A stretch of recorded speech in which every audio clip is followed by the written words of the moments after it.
Ayan guys, meron silang mga buhay. Ayan oh. Oh. Buhay. Ayan oh. Karakalda. Oh. Karat lang po. Doon ka rin kayo. Tsapa, tilapia. Oh.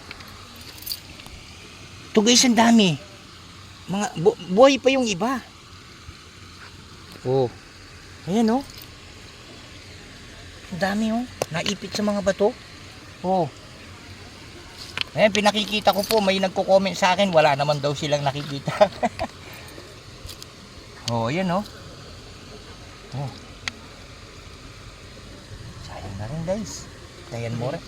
Oh, dinan mo kahay. Ebo ng po pang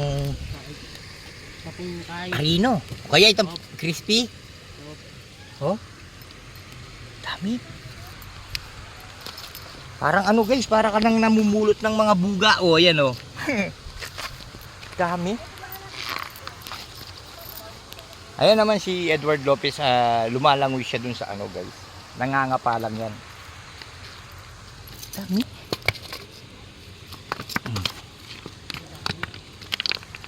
Ayan siya guys. Oh. Ang iba po, nakapundo ko lang po. Ito Makatipon po, lang? ko lang po, Makatipon lang misanan. Opo. Nakaipon lang, nakaano lang sila, nakatumpok lang sila, na tiyempon daw ng bata guys. Nya oh, paraw oh.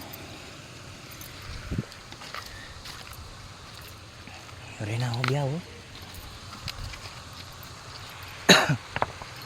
Daming biya.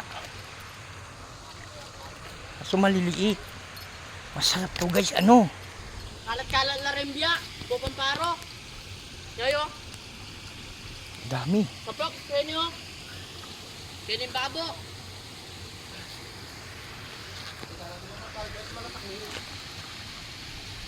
May manalasak yan guys. Ali po, kahay po. Karet pa pong mago bro. Ating may ngulukul na po kayo tatas.